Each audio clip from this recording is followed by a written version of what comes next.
92ാമത് ശിവഗിരി തീർത്ഥാടനത്തിന് തുടക്കമായി. Sreenarayana Dharmasangham trust president സ്വാമി സച്ചിദാനന്ദ പതാക ഉയർത്തി. ഷീജ ചേരുന്നു. ഷീജ, വീണ്ടും ഒരു തീർത്ഥാടന കാലത്തിന് ശിവഗിരിയിൽ തുടക്കമായിരിക്കുകയാണ്. എന്തൊക്കെയാണ് സജ്ജീകരണങ്ങൾ?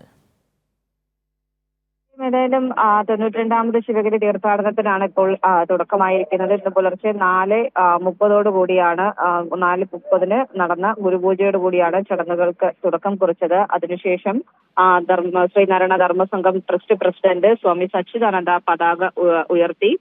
ഇനിയിപ്പോൾ നടക്കാനിരിക്കുന്നത് അല്പസമയത്തിനകം തന്നെ ശിവഗിരി തീർത്ഥാടനത്തിന്റെ മഹാമഹം അത് മന്ത്രി MP രാജേഷ് ഉദ്ഘാടനം ചെയ്യുന്നതായിരിക്കും.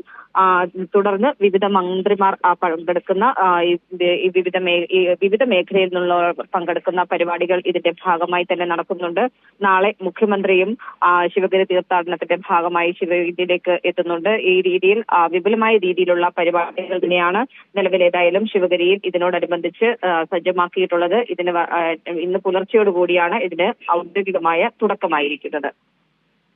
വ്യക്തമാണ് ഷീജ. 92ാമത് ശിവഗിരി തീർത്ഥാടനത്തിന് തുടക്കമായിരിക്കുകയാണ്. മുഖ്യമന്ത്രി ഉൾപ്പെടെയുള്ള പ്രമുഖർ തീർത്ഥാടനത്തിൽ പങ്കെടുക്കുമെന്നാണ് അറിയാൻ സാധിക്കുന്നത്. ഷീജയാണ് വിശദാംശങ്ങൾ നൽകിയത്.